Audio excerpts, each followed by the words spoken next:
Hoy vamos a analizar en este vídeo la Segunda República Española, que se inicia en 1931 y termina poco después del final de la Guerra Civil. Tradicionalmente, la Segunda República se ha dividido en tres grandes periodos: el bienio progresista, el bienio conservador y el Frente Popular.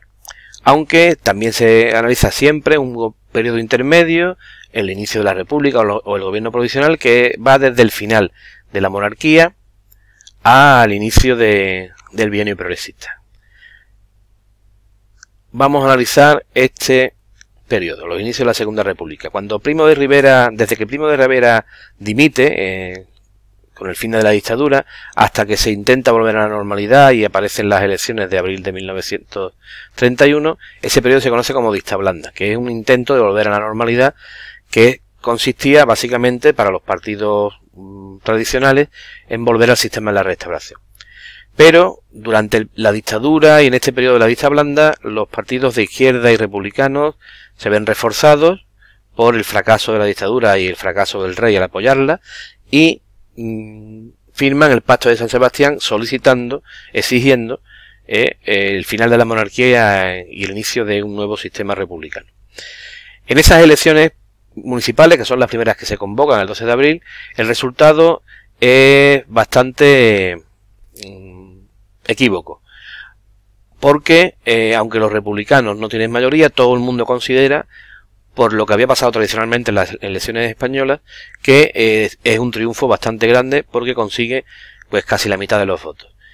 Esto supone que ante el reconocimiento de la derrota de los partidos monárquicos, se proclame la República en muchas ciudades y Alfonso XIII empiece su exilio. Eso provoca la formación de un gobierno provisional que sale de las fuerzas que habían firmado el Pacto de San Sebastián, republicanos de izquierda y Partido Socialista, y la convocatoria de elecciones que van a servir para elaborar una constitución. Por eso son elecciones a Cortes Constituyentes, y da comienzo al primer periodo de la República, el bienio reformista. En esas elecciones,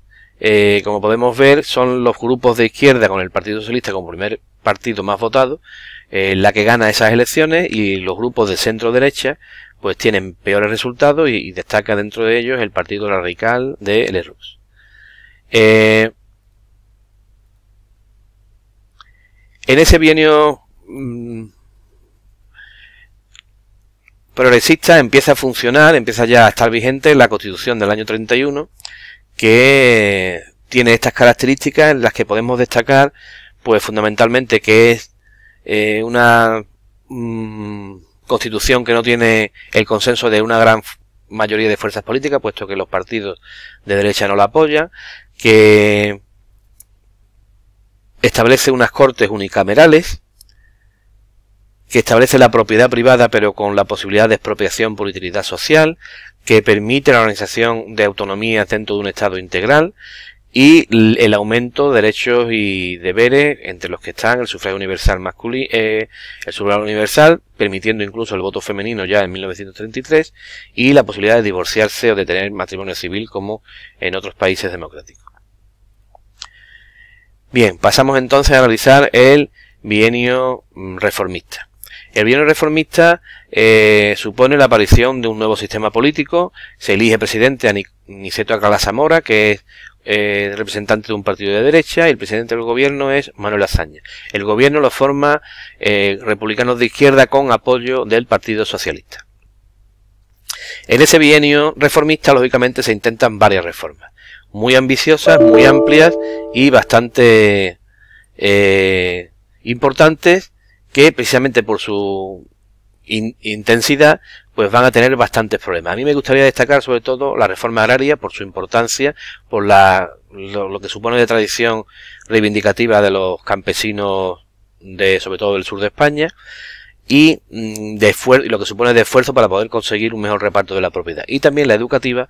que aunque siempre aparece en segundo plano, es una reforma que va a ser un esfuerzo muy grande por mejorar la educación en España. También podemos destacar la reforma territorial, puesto que empiezan a aparecer los primeros estatutos de autonomía de Cataluña, el País Vasco y Galicia durante este periodo, aunque se aprueben posteriormente.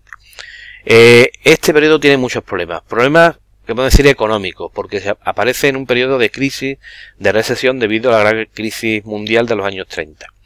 En segundo lugar, porque las fuerzas de derecha, viendo la victoria de la izquierda y viendo amenazadas sus tradicionales privilegios y su tradicional propiedad y riqueza y dominio del poder, se reorganiza y van apareciendo partidos que van a tener una gran importancia como la CEDA, o partidos ya claramente fascistas como la ONS y la Falange, que se unen en el 34. Dentro de este refuerzo podemos destacar pues el golpe de estado del general Sanjurjo del año 32, que no tuvo éxito, pero que demuestra claramente el deseo de las derechas tradicionales de acabar con las repúblicas desde su inicio. En esa situación de problemas y de una derecha que se organiza y de una esperanza de reformas y de cambios, los sindicatos se movilizan, se radicalizan, empiezan a exigir reformas rápidas y muy profundas que la república no es capaz de dar satisfacción y que por lo tanto provocan la consecuencia de una radicalización y de unos enfrentamientos y de una crisis de gobierno que va a provocar el final de este periodo y el inicio del bienio conservador. En las elecciones del año 33, que es cuando por primera vez votan las mujeres, gana la derecha y, como podemos ver, bueno, pues Niceto Alcalá Zamora sigue siendo presidente de la República. En este caso, el presidente del gobierno deja de ser Azaña y empieza a ser Alejandro Lerroux, y el gobierno lo forman los partidos radicales de Lerroux con el apoyo de la CEDA, que es ese partido nuevo que había surgido y que para la izquierda era un partido que podía ser una amenaza para la República, porque teniendo en cuenta lo que estaba pasando en Alemania en esos años, aparentaba o pensaban que podía ser un partido parecido al partido nazi de Hitler. Fundamentalmente lo que ocurre en este bienio son dos cosas: la paralización de las reformas, se paralizan las reformas que se habían iniciado en el periodo anterior, y ante esa paralización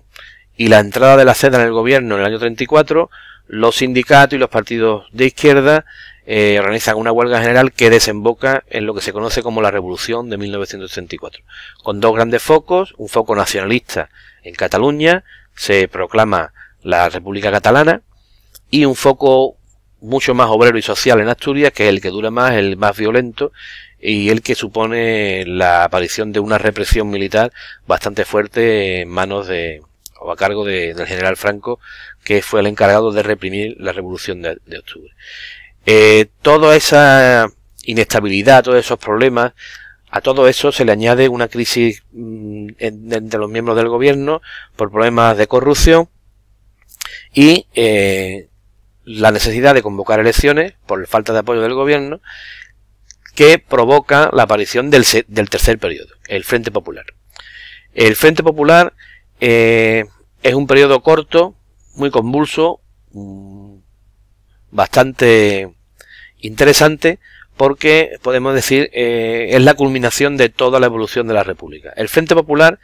se conocen los frentes populares como la asociación o la coalición de partidos de izquierda, tanto republicanos como obreros, para conseguir el poder frente a la amenaza del fascismo que estaba pues en Europa en esos años, en Alemania, en Italia, en otros países europeos, acabando con las democracias mundiales y las democracias europeas. Además es una estrategia de la Tercera Internacional, de Stalin, del Partido Comunista Ruso, para conseguir influir y conseguir unir a la izquierda para evitar ese avance fascista. Bueno, con este nuevo cambio, el presidente de la República pasa a ser Manuel Azaña, ya no es Alcalá Zamora. El presidente del gobierno empieza a ser Casares Quiroga, que es un nacionalista gallego,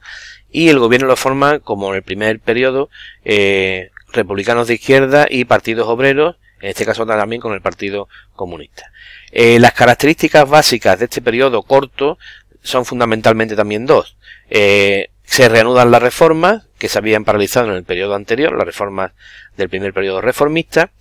y se produce una gran radicalización social. La derecha, ante el triunfo de la izquierda, teme perder sus privilegios, sus propiedades y su dominio tradicional de la sociedad española. La Iglesia teme perder esa influencia y